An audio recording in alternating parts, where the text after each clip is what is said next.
This episode of Scandal Sheet is provided to our listeners with the generous support of Grover and Fensterstock, an award-winning law firm and a leading provider of personal injury and real estate legal counsel in the greater New York City metro area. Detailed contact info is provided throughout this pod and in the liner notes of this episode. Mention the podcast Scandal Sheet for additional discounts.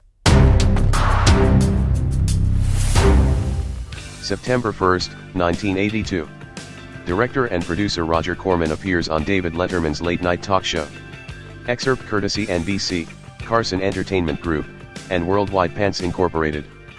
Welcome back to the show. In a filmmaking career that has spanned over 30 years, my next guest is the man responsible for such cinematic classics as The House of Usher, Wild Angels, The Monster from the Ocean Floor, The Attack of the Crab Monsters, Little Shop of Horrors, and hundreds of others. A great many of his films are considered cult favorites, and many of their stars are now the biggest names in Hollywood. Please welcome Roger Corman. That's an impressive list. We have others. We have Monster from the Ocean Floor, Stakeout on Dope Street, The Battle of Blood Island, Queen of Blood, The Wasp Woman, The Viking Women, Teenage Caveman. It's interesting. You're now. Well, how does it feel when people there are books written about these movies and they refer to you as the King of Schlock and they treat these films as being silly? How do you? I like the guy who laughed out there. Yeah. Right. How does that affect you?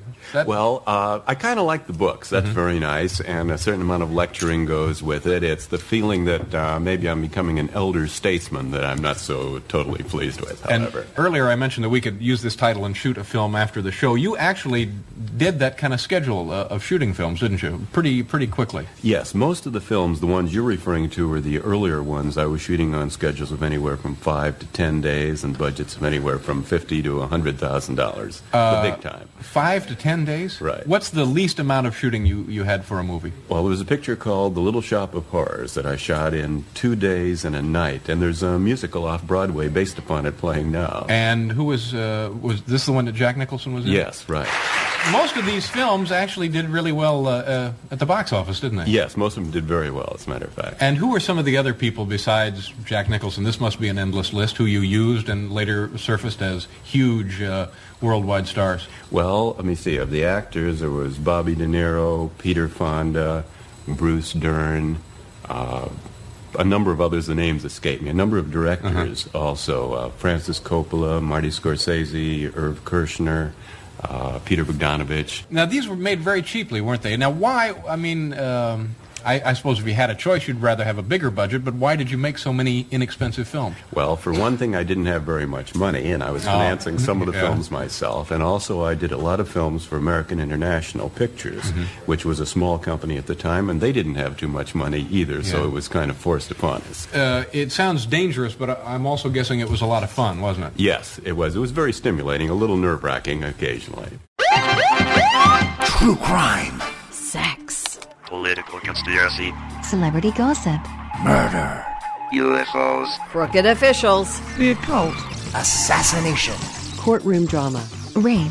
Corporate scams. Scandal Sheets. Hello, everyone, and welcome to Scandal Sheet.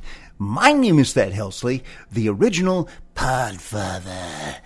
And I am joined, as always, by my millennial co-host, Anurada. Anurada, how are you? Well, Thad, what can I say? It's hump day today. Yep. So I'm doing okay. Just 2 more days. I just got to hang in there for the weekend. It's also Juneteenth, which is Emancipation Day for the very last of the Civil War era slaves. Yeah. Happy Juneteenth, everybody. Woo! Yeah. Woo! Now, there's a rumor going around that we are a top-rated podcast now, according to your mother. Ooh. According to my mom. Yes, according to your mom. Is that true? Is this her favorite podcast? Well, my mom pretty much cheers me on for the tiniest accomplishments that I have. So I'm not surprised. So the living room is adorned with your kindergarten crayon work? Yeah, pretty much. Everything I do, she's a fan of. So, It's nice to have unconditional love. Definitely nice. Dad. And no episode of Scandal Sheet would be complete without our artificial intelligence engine, Bernice. Bernice, how are you? Fine. Inspired by Corman, I was thinking of making my own B-movie, Attack of the Killer AI Engine. But I'm not sure if it should be fiction, or a documentary.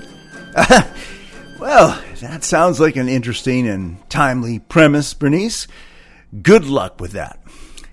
So, Anurada, do you like watching movies? I do, but I feel like I need to explain it a little bit more. Okay. I don't like all movies.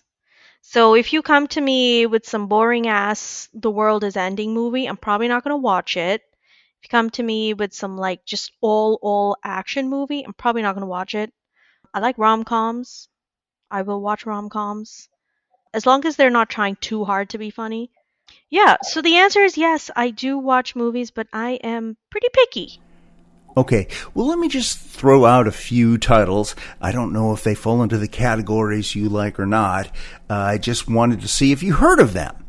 So, one would be Sharktopus, which is sort of like shark and octopus put together.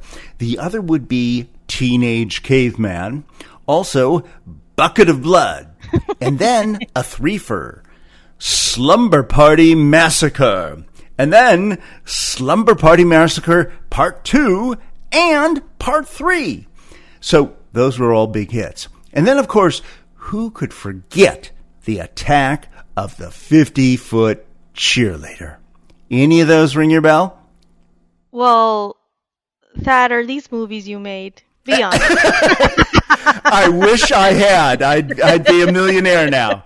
No, these are among the 440 movies directed and or produced by Roger Corman over his 54-year career. Now, he died quietly at the ripe old age of 98 just this past May, just a few weeks ago. So we thought it might be a good idea to examine his career and how extraordinary and paradoxical it was. Because it begs the question, what is the line between art and commerce? Or is there even a line? So let me ask you, Andrada, before you signed up for this episode, had you ever even heard of Roger Corman?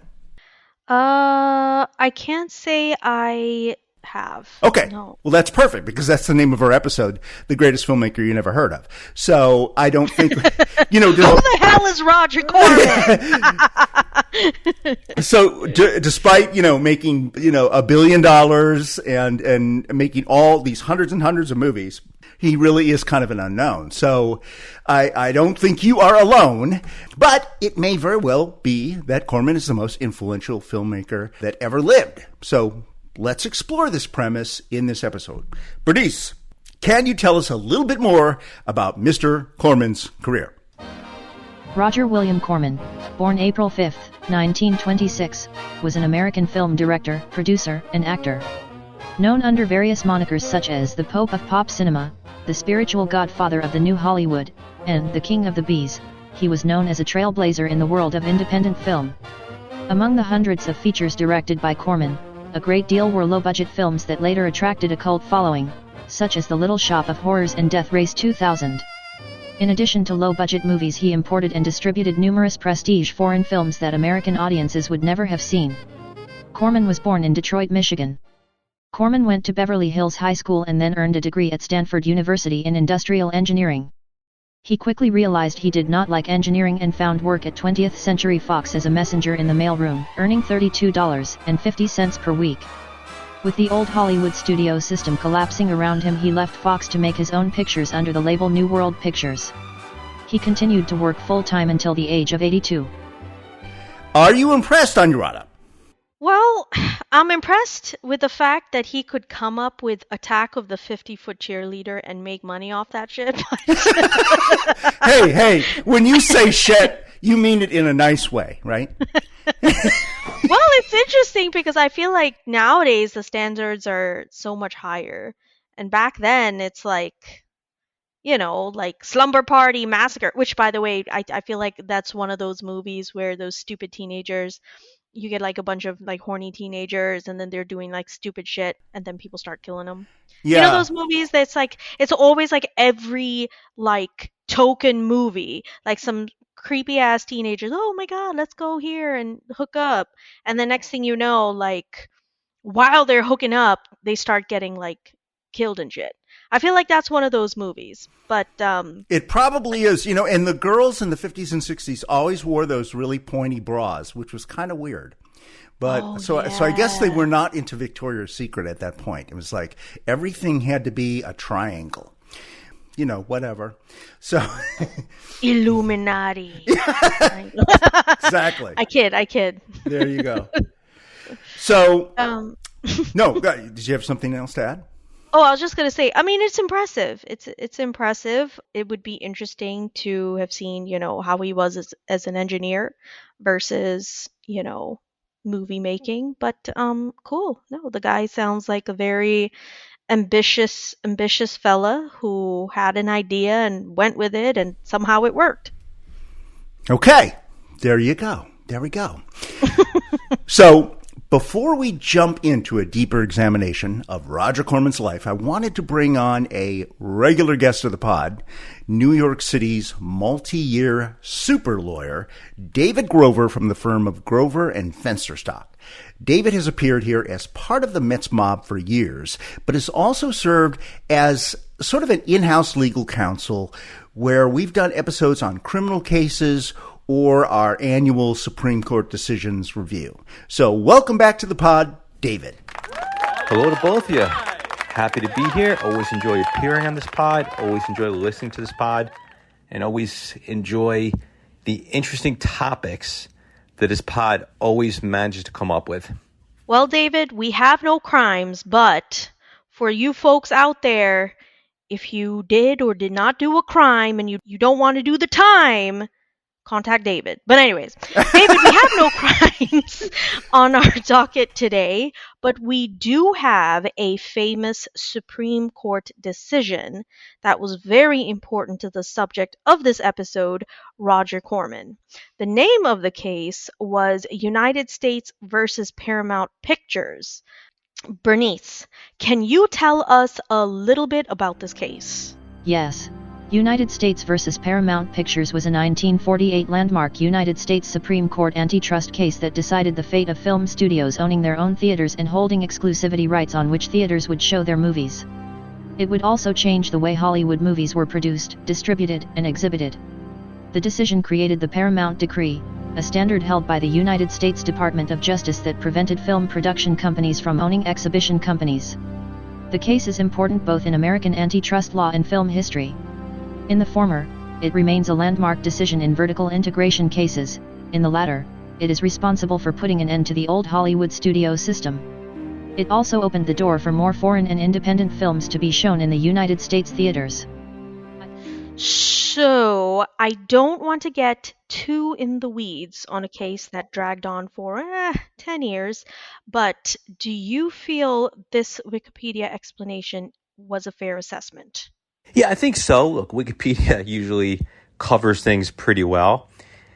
The way Roger Corman describes it in his autobiography, this Supreme Court decision was like Emancipation Day for both he and many of his filmmaking colleagues. He hated his job at 20th Century Fox. He started at Fox as a messenger boy and worked himself up to a scriptreader, but he thought the scripts were terrible and the studio was completely bureaucratic and unimaginative. So all the things he loved about movies were not at Fox. So he quit Fox and went out to make and distribute his own movies. Is that correct, David? Before 1948, really, it was a monopoly. Studios had complete control over everything: writing, acting, producing, distribution, and of course, the theaters. So everything went through them. So that meant, well, if you wanted to make an independent film, well, good luck, because no one's going to show your show. And I think one of the big reasons is the block booking component, which essentially these theaters would, instead of taking on one movie that they want to have that's popular, they'd have to take on a whole slew of movies, 5 to 20 movies at a time, depending on what year. Therefore, if you were an independent filmmaker, there was no way you could get a spot at that theater for your film. So yeah, without the decree, without that court case, without the Supreme Court in 1948, independent filmmakers would cease to exist, at least for now. I mean, eventually you'd have a breakup. Eventually you'd have people come in and take over. I think that happens over time anyway, but it would have taken quite a few years for that to happen. Interestingly enough, that decree is gone as of a couple of years ago. The government decided it is no longer necessary. A court decided it was no longer necessary. It does not exist in that form. What does that mean? Well, nobody quite knows. It's a different time. We have streaming, and it's a different world in terms of consumption. Will we be having another pod in a couple of years about the ramifications of the decree being gone? Possibly. So, yes, we are living in interesting times. It was an interesting case and fascinating going forward to see how this works out. You know, no one wants to be in a car or a motorcycle accident or a slip and fall that causes physical or mental damage. And even construction accidents are on the rise today. But if you or a friend or family member are injured, you need a professional and understanding law firm that has experience in getting the most for their clients' injuries. And you can find all of that at the law firm of Grover and Fensterstock. They are a premier personal injury firm located in New York City, and their track record is excellent. They have years of experience working and winning for their clients. Now, they offer a free consultation, and they only get paid when you get paid. So how do you get in touch with them? Well, you call David Grover at 1-866-99-LAWYER and mention that you were referred by the Scandal Sheet podcast, one of your favorite podcasts, of course. So David Grover at Grover and Fensterstock, 1-866-99-LAWYER, 866-99-LAWYER. You'll be glad you called. Trailer for Death Race 2000, 1975, produced by New World Pictures. Excerpt courtesy Fox Corporation. The year 2000. America is a vast speedway. People line the streets to witness the greatest drivers on earth in a race from sea to shining sea. This is a death race. You finish first, or not at all. Death Race 2000. Every car a deadly weapon. Every spectator a potential point. It's a cross-country road wreck, and the traffic is murder. He was built by the world's finest surgeons to drive the fastest car ever designed, and nothing can stop him now. Death Race 2000, rated R. We are also joined by a somewhat frequent guest of the pod, Dylan Cuellar. Dylan has helped us with numerous episodes, most recently on Chef Julia Child's early career as a spy. He's also an expert on movies and even had a podcast of his own on the subject for many years. Dylan couldn't be with us today, but we've sent him some of our questions about Roger Corman, and he recorded his answers remotely. Why don't you start us off on your own? Dylan.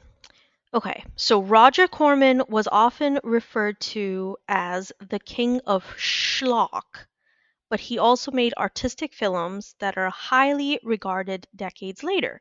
Mask of the Red Death, The Wild Angels, Boxcar Bertha. What the hell? A Boxcar Bertha.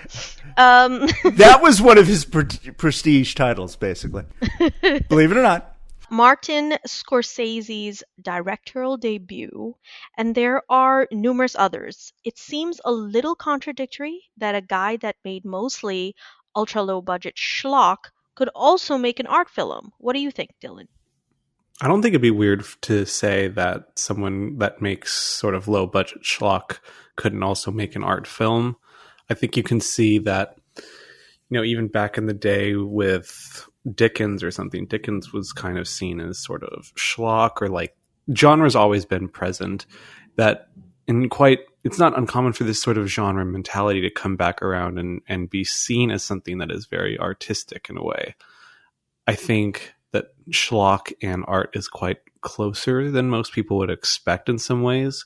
And I think you can see it in stuff like Mask of the Red Death, which is incredibly biting and aware of the world that it is set in and the world that it speaks to today, and its incredible eye at visual storytelling, artistic representation, things like that. These are not two different things. These are inherently the same thing. It is just an effective storytelling strategy, and you can do that through art and you can do that through schlock, and quite often you do it through both. So I don't think it's really necessarily two sides of the same coin. Just it's inherently linked no matter what. Corman jump-started the careers of directors that are almost household names today. Anurada mentioned Scorsese, but there's also Francis Ford Coppola, Ron Howard, Jonathan Demme, Peter Bogdanovich, Joe Dante, John Sayles, and James Cameron, who we know from Titanic and Avatar. I mean, these are A-list directors, one and all. What were they all doing making a Corman movie? And what gave Corman the clairvoyance to see how talented these particular guys were, who were just fresh out of film school when there were hundreds of other newbies with film degrees to choose from? I mean, those people made Corman films because he gave them opportunities. He was someone who was able to give the chance to see these people make movies. And I think he picked these people because they are good, but also because he was actually interested in picking interesting people. I don't know if these people would be making movies. I mean, maybe Ron Howard would be. He was already so popular because of Happy Days, but a lot of these people were just sort of everyday people that were making movies, that were interested in the concept of filmmaking. And there's an actual person here interested in the concept of filmmaking. He's going to give them a camera. He's going to give them a script. He's going to let them write and direct movies. And I think that's a good thing. Why wouldn't they, go to Corman? He gives them a chance to make good movies. And I don't know why you wouldn't want to make good movies or try to make good movies. And I think he was... At the same time as he was making movies like Bloody Mama, Bloodbath, Night of the Blood Beast. This guy loves blood. Was he a vampire? He does. Is that what you're going to tell me? He likes blood. No, there's no question. He loves blood in the title. Yeah. Bloody Cheerleader 1. Just kidding. No, those aren't movies. But he really liked to make movies with blood in the title for sure. So he was also importing foreign films from the most prestigious directors in the world. People like Federico Fellini, Ingmar Bergman, Francois Truffaut, and Akira Kurasawa, to name a few. Hollywood believed Americans did not want to watch foreign language films with subtitles, but Corman figured how to distribute them so that they were very profitable. In a 10-year period, his company, New World Pictures, won more Academy Awards for Best Foreign Film than all other studios combined. This dude was rolling in the dough. He was. He was rolling in that dough. He was. All those Bloody Mama movies. Woo! I know, man. I don't know, it makes me think of like somebody with a perpetual period, but I don't know, whatever. Go on. Bloody Mama, I don't know. So The Night of the Blood. It's like, oh my God, get me a tampon! So bloody pools. Americans would never have seen or heard of these masterpieces, actually, were it not for Corman. So thank you, Corman. Is there a contradiction there, though? Like Schlockmeister and King of Art House Cinema at the same time? I think that's what makes why Corman is so strong, is because he could make lots of films really cheap, on the low, and as an artist still be able to convey his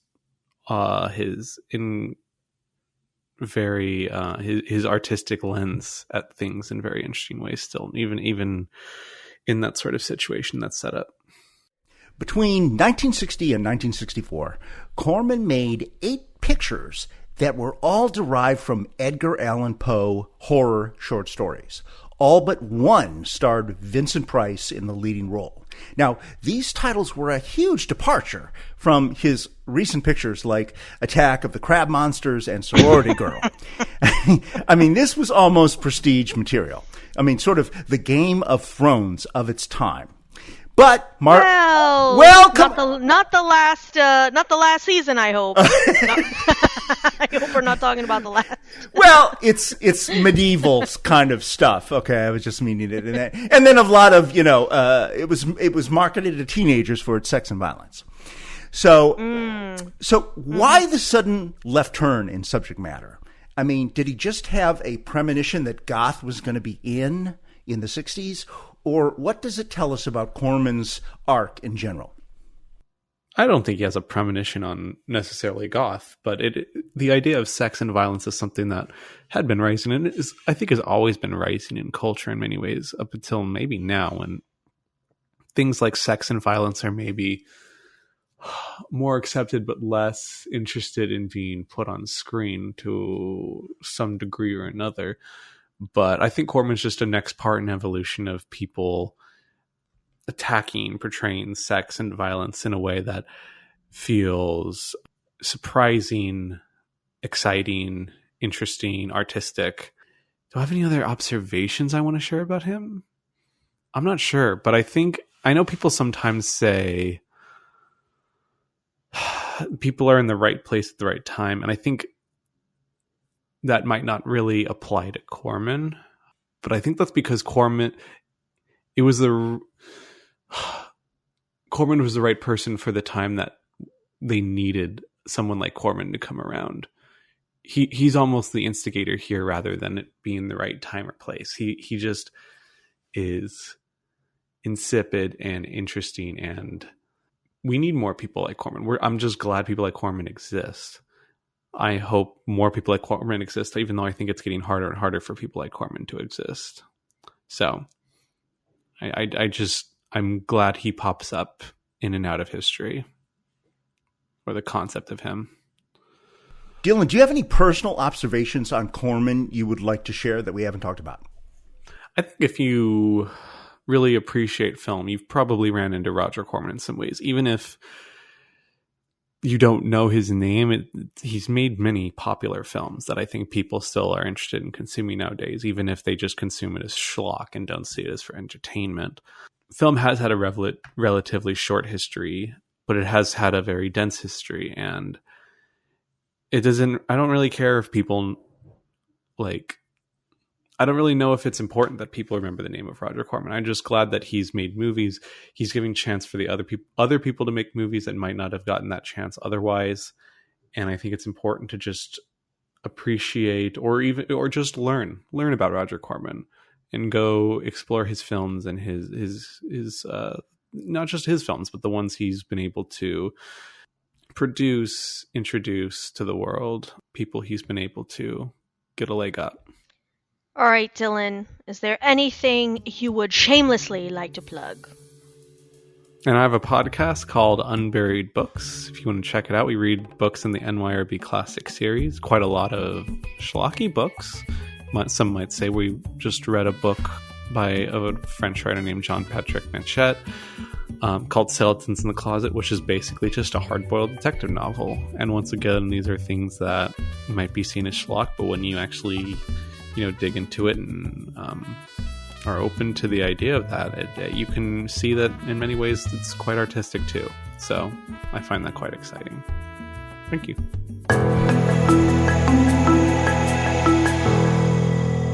So let's go around the table and see what people think of the original hypothesis we promised to explore in this episode.